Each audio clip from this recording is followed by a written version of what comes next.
The other day I was watching the movie Inception, and a certain line caught my attention in a way that it hadn't before. I'll play the scene in a sec, but to set it up, Leo's and Joseph Gordon-Levitt's characters, Cobb and Arthur, get confronted by a wealthy business mogul, Saito, on top of a tall building on a helipad.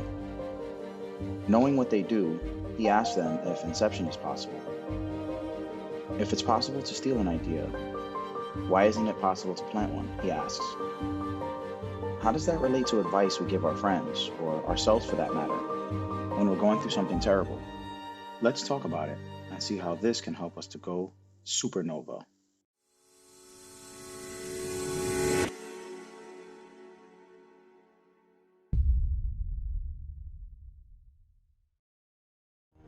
Inception. Is it possible? Of course not. If you can steal an idea from someone's mind, why can't you plant one there instead? Okay, here's me planting an idea in your head. I say to you, don't think about elephants. What are you thinking about? Elephants. Right, but it's not your idea because you know I gave it to you. The subject's mind can always trace the genesis of the idea. True inspiration's impossible to fake. It's not true.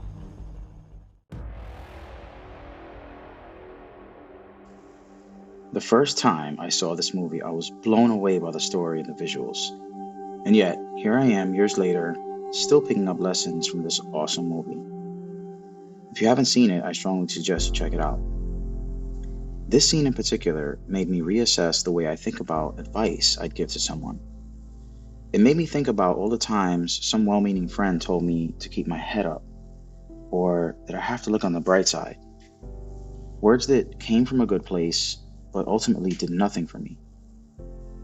When someone we know is going through something tough, we essentially try to inception their mind with a positive thought.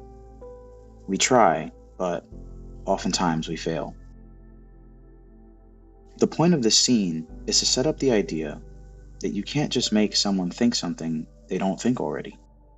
Not easily, at least, and that your thoughts and your ideas are your own and they come from within. It highlights that we usually fight back against foreign ideas. How does this relate to how we give and receive advice from our friends and mentors? There are many of our friends and influencers that will tell you not to think negatively when things are going wrong. And they'd want you to focus on a positive mindset and think positive thoughts only. And while even I've been known to say things like this, I know now that 9 times out of 10, it's bad advice. This advice is like telling you not to think of elephants. As soon as you're told this by someone, your mind quickly rejects the idea. And you're more likely to envision your problems on an even grander scale. It's basically word fluff, a conversation filler that is meant to make the person telling you this feel like they've helped you. And it makes sense. I mean, our friends care about us, and they want to feel like they're adding value to the friendship by guiding you in the right way. With that being said, it's still important to understand that this good intention phrase is in fact useless, and you do well to learn why so that you can be a better friend to others and to yourself when you're going through tough times. When you're told something like this, you may briefly be able to visualize an elephant, or in literal terms, a positive thought. But let's face it, you're depressed. You don't really want to think positively right now, if we're being honest. And it's probably true that even if you wanted to think positively right now, you wouldn't know how. You're going through something terrible. The mind knows the origin of this advice, and since it doesn't come from within, you'll soon reject it. This video, or this channel for that matter, doesn't have the intention to make you forget about your problems. So forget about that breakup you're going through, or the death of that loved one, or the job you just lost, or that you miss your kids. It's unrealistic to think that way. Instead, I intend to get you to win against despair, not just smile in the face of it. Everything depends on it. When I was on my final strand of hope, and I dreamed of ending my pain and suffering, it wasn't possible for me to run from it, or to think happy thoughts. And when we think about it, when does running from any problem ever solve anything? Problems that don't endanger our lives or well-being need to be faced head on. Just like your worst fear, you need to drink it in to overcome it. You need to go inward and feel your emotions, but learn how to change your relationship with them. If you're terrified of snakes or lizards and you ever hope to overcome your fear, the answer is as terrible as you can imagine. It is to literally let them crawl all over you. Now, I swear this video isn't sponsored by Christopher Nolan, but in the movie Batman Begins, there's an incredibly moving scene where Bruce Wayne enters the Batcave for the first time. He shines a light on the cave wall and sees that it's crawling with bats, an animal he had a traumatic encounter with when he was a child. The bats then converge upon him, and he flinches in terror. But then, he controlled his reaction, and he opened himself up to the experience by giving himself to it. The movie would have been completely different if he ran out of the cave screaming at the top of his lungs. It's this scene that shows his understanding of fear and establishes his character as one of fearlessness. Of course, in real life, some animals are dangerous and those you should fear. But most situations in our lives that we're afraid of are not really harmful to us.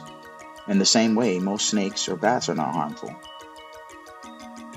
In the situations we feel fear, this fear occurs only in the mind, and it's not caused by any real threat to our safety. And it's worth noting that the word phobia itself means an irrational fear. We shouldn't feel the same terror for a bat or a lizard or a mouse that we do for a lion or a bear in our living room. But even so, many people can relate to those fears. But we'll see a bear walking on the road and open their windows to the vehicle and attempt to feed it. It's irrational to fear so much dread for something that poses no threat to your life, yet not feel fear for the thing that's really dangerous. In like manner, there are some people that would rather jump out of an airplane with a parachute on their birthday than stick up for themselves at work. This is exactly what's meant by a phrase that we've all heard many times, but perhaps not fully understood. When FDR won the presidency in a landslide victory over the incumbent president, Herbert Hoover, he is known for famously saying, "Let me assert my firm belief that the only thing we have to fear is fear itself. Nameless, unreasoning, unjustified terror, which paralyzes needed effort to convert retreat into advance." Most of our fears and traumas can be helped by visiting them in a safe mental setting, processing them, and then moving on. This makes sense when we think about how each of us has felt some relief when we stopped running from some situation and faced it. Even if we were not the ones to initiate the tough conversation to have with a friend or family member, we appreciate when it's out in the open and we're able to move past it, often kicking ourselves for not being brave enough to be the one to bring it up. We can learn a simple and powerful truth that just because we feel something, we do not have to identify with it. We are constantly feeling a host of different things. It doesn't mean that we are those things.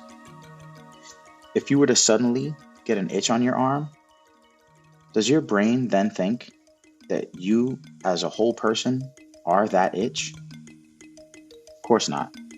But when we feel sad or depressed about something happening to us, we all say, "I am sad," or "I am depressed." Understanding that feelings are transient helps us to look at these emotions as visitors that come and go and not identify ourselves with them. Through meditation, you can teach yourself over time to observe your emotions as if they're happening to someone else.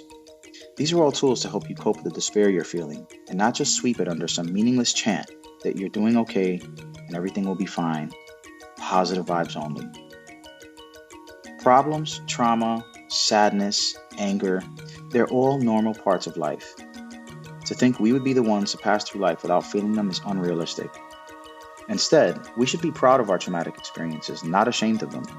Surviving them gives us an extra dimension that others don't have. And your unique perspective on them will help you to find purpose and meaning in this life. Because if you can be sure of one thing, it's that someone has gone through what you've been through, or worse. And your wisdom on the subject is the thing that can save their life. Gaining control of your problems is a life and death matter.